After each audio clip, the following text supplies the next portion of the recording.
अस्सलामुअलैकुम, मैं हूं इमरान आज़म और आप देख रहे हैं मेरा यूट्यूब चैनल इमरान आज़म व्यूज़। नाज़रीन,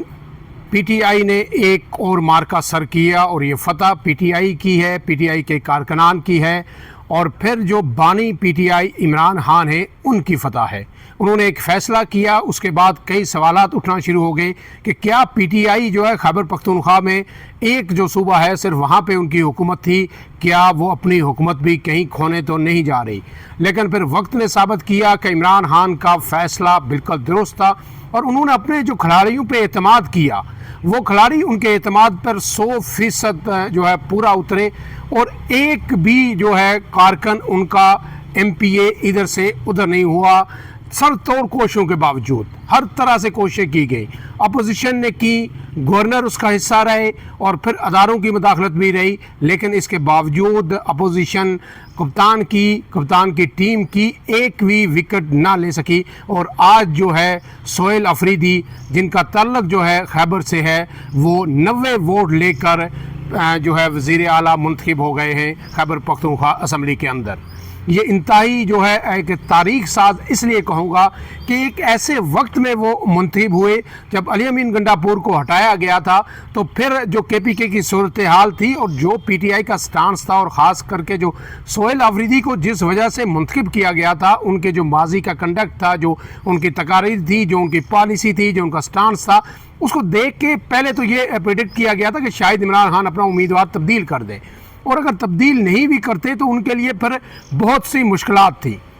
लेकिन फिर आपने देखा कि जो है पहले जो गवर्नर थे उन्होंने कहा कि इस्तीफ़ा जो है ये दुरुस्त नहीं है, ये टाइप है, ये हाथ से नहीं लिखा हुआ। अली अमीन गंडापुर ने ग्रेस का मुजाहरा करते हुए ना सिर्फ फौरी तौर पर इस्तीफ़ा दिया था, बल्कि फौरी उन्होंने दूसरा इस्तीफ़ा भी भेजा। पहला 8 तारीख को भेजा, दूसरा हैंड रिटन 11 तारीख को भेजा। तो फिर ये एतराज़ सामने आ गया था कि जनाब इस पर तो दस्तखत मुख्तलिफ है, जो पहले आया उस पर और तरह के दस्तखत हैं, इस पर और तरह के, गोया लैतो लाल से और टाइम गेन करने की एक कोशिश की जा रही थी और एक जो जमहूरी राइट था पीटीआई का उसको उससे महरूम करने की कोशिश की जा रही थी। जब पीपल्स पार्टी का ये मौक़िफ़ है कि democracy is the best revenge, तो उसका अमली मुजाहरा यहाँ पे देखने में नहीं आ रहा था। लेकिन आज जो है खैबर पख्तूनख्वा असम्बली का जो है इजलास हुआ, 4 उम्मीदवार उसमें थे, 3 अपोजिशन की तरफ से थे, लेकिन उनमें से भी इत्फाक नहीं हो सका था कि कौन है, क्योंकि शायद जो अपोजिशन ने आज किया, जिस तरह बाईकाट किया, डॉक्टर इबादुल्लाह जो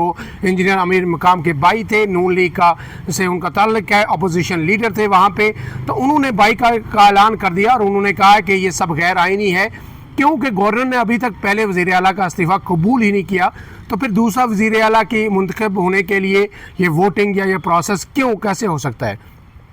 अली अमीन गंडापुर ने ईवान के अंदर खड़े होकर एक बार फिर कहा कि आज तीसरी बार यहाँ खड़े होकर कह रहा हूँ कि जनाब मैं मुस्ताफ़ी हो चुका हूँ और इमरान खान के हुक्म पे मैंने इस्तीफ़ा दे दिया है।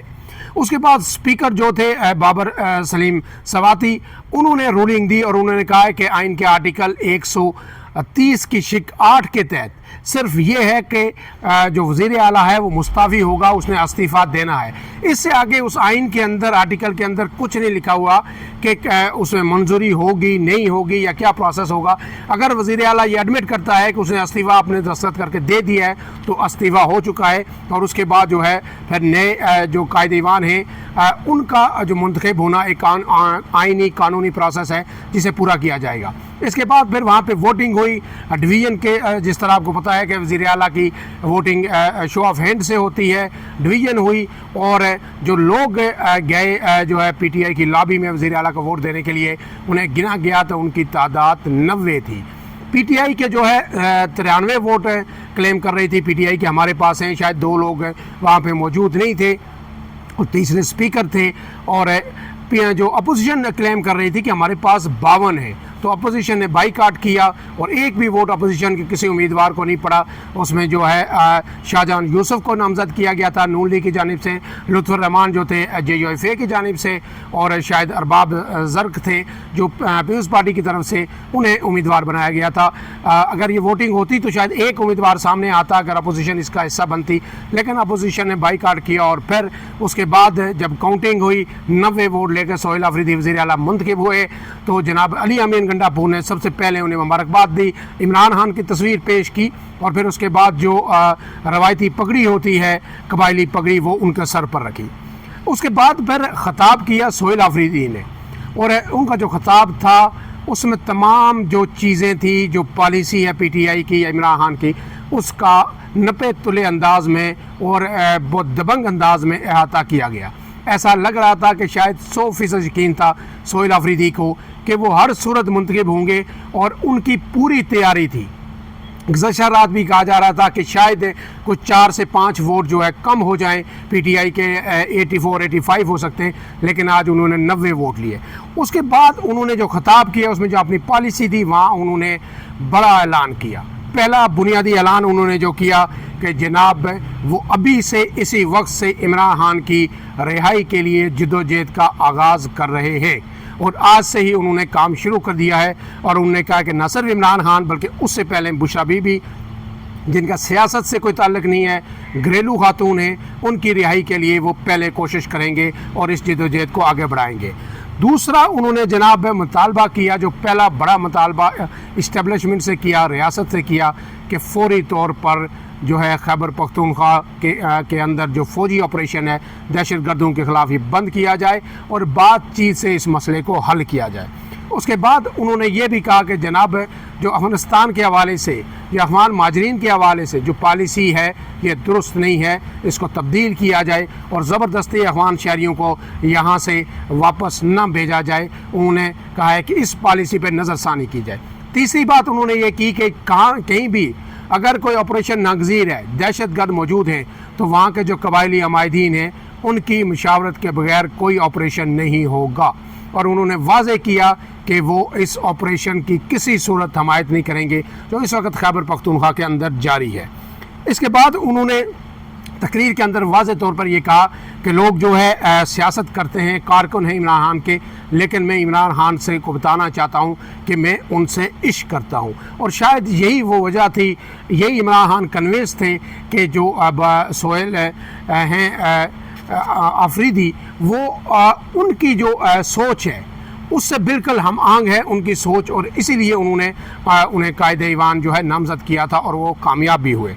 इसके साथ साथ उन्होंने एक और अहम बात की, उन्होंने ये कहा कि जनाब जिस तरह से कबायली अवाम को डील किया जा रहा है, 78 साल से एक माइंड सेट है मखसूस जिसके साथ हमें हमारे साथ डील किया जा रहा है, ये अब नहीं चलेगा, इसको अब जो है तब्दील करना होगा। और मैं पहला जो वज़ीर आला हूँ जो कबायली इलाकों से मुंतखब हुआ हूँ, 36 साल ज़ाहिर है उनकी उम्र है, पहली दफ़ा वो MPA बने हैं खैबर से, और उन्होंने ये कहा है कि ना मेरे साथ कोई बड़ा नाम है, ना मैं जरदारी मेरे नाम के साथ लगता है, ना शरीफ लगता है, ना भुट्टो लगता है, मैं एक मिडिल क्लास का शख्स हूँ। मेरा बाप दादा भाई कोई भी सियासत में नहीं था, मैं पहला शख्स हूँ जो सियासत में आया, सीढ़ियाँ चढ़ी हैं। वो ज़रा ISF के सरबराह भी रहे हैं वहाँ पे सूबे के अंदर, और उन्होंने कहा कि अपनी मेहनत से यहाँ पर पहुँचा हूँ, और उन्हें कोई प्रोटोकॉल, कोई लालच, कोई सलूट, कोई जो ये चकाचौंध जो है उन्हें मरूब नहीं कर सकती। और वो एक लम्हे के लिए भी जो है अपना जो उनका काम है, जो मिशन है, उससे जो है वो डाइवर्ट नहीं होंगे,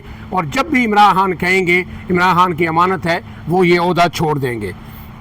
अब इसके बाद जो है उन्होंने एक और बात कही, उन्होंने कहा कि मेरे पास खोने को कुछ नहीं है। जो परेशान वो लोग हो सकते हैं कि जिनके पास बहुत कुछ हो, जिनके एसेट्स हों, और उन्हें तकलीफ़ हो कि कोई उनके दबाव डालेगा और उनका बहुत कुछ ज़ाया हो जाएगा। इसीलिए मैं अब मैदान में खड़ा हूं और अपने फ़ैसले ख़ुद करूंगा, वही फ़ैसले करूंगा जो खैबर पख्तूनख्वा के आवाम के हक़ में होंगे। इसके बाद जनाब उन्होंने एक और बात कही, और उन्होंने ये बिल्कुल वाज़ेह किया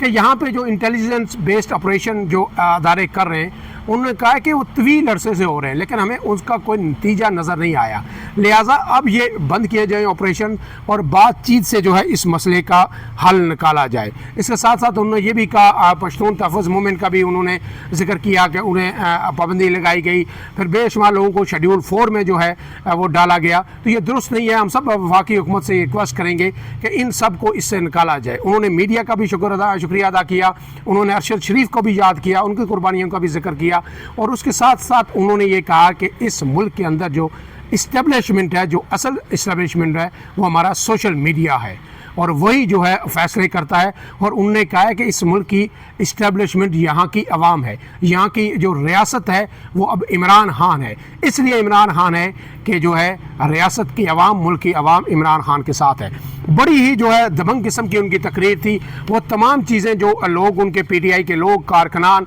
पीटीआई के लीडर सुनना चाह रहे थे और जिस अज़्म का इजहार वो उनकी जानिब से चाह रहे थे, वो सब आज इस तकरीर के अंदर देखने को मिला। लेकिन अब इसके साथ साथ उन्होंने एक और आम बात की। उन्होंने 9 मई का हवाला दिया और उन्होंने ये कहा कि 9 मई एक फॉल्स फ्लैग ऑपरेशन था, हमारी पार्टी को बदनाम करने के लिए, हमारी पार्टी को क्रश करने के लिए, और उन्होंने उसकी मजम्मत भी की। और उन्होंने कहा कि ये ऑपरेशन सिर्फ और सिर्फ पीटीआई को बदनाम करने के लिए किया गया। अब उनकी तकरीर ज़ाहिर ख़त्म हो गई, समाप्त हो गई। इसके बाद जो है अगला मरला आ गया कि उनका बाज़ाब्ता हल्फ कौन लेगा। तो गवर्नर तो ये कह रहे हैं कि जनाब इस्तीफ़ा हमने मंजूर ही नहीं किया अभी तक, तो ये सब कुछ गैर आइनी है, जिस तरह अपोजिशन लीडर ने भी कहा। तो ऐसे में जो पीटीआई का ये कहना है कि अब वो जा रही है हाई कोर्ट के अंदर, पेशावर हाई कोर्ट के अंदर जाएंगे और हाई कोर्ट किसी डायरेक्शंस लेंगे गवर्नर के लिए कि फौरी तौर पर आज शाम ही या कल जो है खैबर पख्तूनख्वा के वज़ीर आला जो है सोहेल अफरीदी का हल्फ लिया जाए। तो हो सकता है स्पीकर जो है गवर्नर को डायरेक्शन दें, वो जो है हाई कोर्ट के जो सरबराह हैं, chief justice Peshawar high court, तो अगर गवर्नर ये हल्फ नहीं लेते फैसल करीम कुंडी, तो हो सकता है फिर वो स्पीकर को कह दें या किसी और को जो भी नॉमिनेट करेंगे। हो सकता है फिर ऐसा मौका भी आ जाए कि वो खुद ही जो है वज़ीर आला का हल्फ ले ले, लेकिन पहला ज़ाहिर है वो गवर्नर को डायरेक्ट करेंगे। लेकिन ऐसे में अब ज़रूरत ये है कि पीटीआई के पास ज़ाहिर अक्सरियत थी। आप इलेक्शन कमीशन ने भी एक फ़ैसला दिया, तमाम लोगों को आज़ाद करा दिया गया। पहले उनकी जो मखसूस नशिस्तें हैं वो ली गई 20 से 25, और फिर जाके अपोजिशन का नंबर 50 के करीब पहुंचा। अगर ना होता तो अपोजिशन 25 पे ही खड़ी होती आज जो है खैबर पख्तूनख्वा असम्बली में। तो अब जो है जो ये जमहूरी जमातें खुद को कहती हैं, सियासी जमातें, नून लीग हो, पीपल्स पार्टी हो, JUI हो या ANP हो, ख़ास करके बड़ी 2 जमातें जो है पीपल्स पार्टी और नून लीग, इन्हें कुछ ग्रेस का मुजाहरा करना चाहिए। जिस तरह मैंने शुरू में कहा कि बिलावल भुट्टो हमेशा कहते हैं कि democracy is the best revenge, तो बीबी जमहूरियत की कायल थी, पीपल्स पार्टी अगर जमहूरियत की कायल है तो फिर फौरी तौर पर गवर्नर को ये कहना चाहिए कि अब इंतखाब हो गया है और वज़ीर आला का फौरी तौर पर हल्फ ले। लेकिन अब इसके बाद जो आखिरी सवाल ये पैदा होता है, जो सबसे अहम है, जो पहले भी मैंने अपने व्लॉग्स में कहा कि अगर सोहेल अफरीदी मुंतखब हो जाते हैं तो फिर एक बहुत बड़ी जो है तनाव की कैफियत हमें KPK के अंदर देखने को मिल सकती है कि जब भी ऑपरेशन हो सोहेल अफरीदी रोज़ प्रेस कॉन्फ्रेंस करें, उस ऑपरेशन को डिसऑन करें। उसमें जो अगर कोलेटरल डैमेज होता है, उन्होंने आज इसका जिक्र भी किया कि जब आप फायर करते हैं, आप गोले गिराते हैं, तो वो फिर ग्रेनेड गिरते हैं या गोले, तो वो हमारे लोगों पर भी गिरते हैं और आम शहरी भी उसमें मरते हैं। ये ऐसा नहीं होने दिया जाएगा। तो अगर वो इस तरह की बात करेंगे तो फिर इस पूरे ऑपरेशन को नाकाबिले तलाफी नुकसान पहुँच सकता है। अफगानिस्तान के साथ हमारी इस वक्त क्या सूरत हाल है सबको पता है। तो ऐसे में ज़रूरत इस बात की है कि अब उनका इंतखाब हो चुका है तो इस्टेब्लिशमेंट, वफाकी हुकूमत उनके साथ बैठे और मिनिमम कंसेंसस उनके साथ किया जाए कि ऑपरेशन के अंदर जो मुश्रिकात हैं उस पर बात की जाए, उसमें जो कबायली हैं उनका कंसेंट भी लिया जाए, जो अमायदीन हैं खैबर पख्तूनख्वा गवर्नमेंट का भी कंसेंट लिया जाए, उन्हें समझाया जाए और फिर ये ऑपरेशन वंस फॉर ऑल होना चाहिए। उन्होंने इस बात पे भी आज वहाँ पे फोकस किया। उन्होंने कहा कि दहशत गर्दों को यहाँ पे ला के बसाया गया। अब ये बताया जाए कि ये उस वक्त झूठ बोल रहे थे या अब बोल रहे थे। गोया उन्होंने इस्टेब्लिशमेंट के ख़िलाफ़, मुक़्तदर कुव्वतों के ख़िलाफ़ एक चार्जशीट भी आज ईवान के अंदर पेश की। अब जो है इस सारे जो हालात में स्पीकर ने भी एक गुफ्तगू की और उन्होंने कहा, DGSPR को मुखातब करते हुए कहा, उन्होंने कहा हमें आपसे प्यार है, हमें अपनी फ़ौज से प्यार है, हमारे जवान रोज़ शहीद हो रहे हैं, तो आप इस तरह जिस तरह का रवैया आपने हमारे ख़िलाफ़ अपना रखा है इसको तब्दील करें। तो अब ज़रूरत है कि तमाम स्टेक होल्डर्स बैठें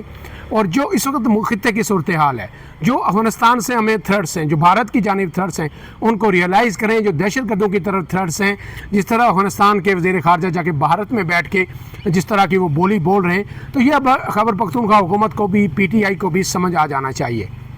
तो इन सारी चीज़ों को सामने रखते हुए अब एक पॉलिसी बनानी चाहिए कि दहशतगर्दी के ख़िलाफ़ हम ये जंग किस तरह लड़नी है, हमने बयानिया किस तरह बनाना है और हमने ज़ीरो टॉलरेंस की पॉलिसी अपनानी है। और वंस फॉर ऑल इसके बाद गुड तालिबान, बैड तालिबान वापस लाना, आबादकारी करना, ये चीज़ें हमेशा के लिए ख़त्म होना चाहिए। और रियासत के एसेट्स किसी को छुपा के रखना, किसी को मारना, ये सब धंधा जो है अब ख़त्म होना चाहिए। अगर आप इस पे कंसेंसस कर लेते हैं तो मेरे ख्याल में खैबर पख्तूनख्वा हुकूमत भी आपके शाना बिशाना खड़ी हो जाएगी। फ़िलहाल के लिए इतना ही। इमरान आज़म को दीजिए इजाज़त। अल्लाह हाफ़िज़।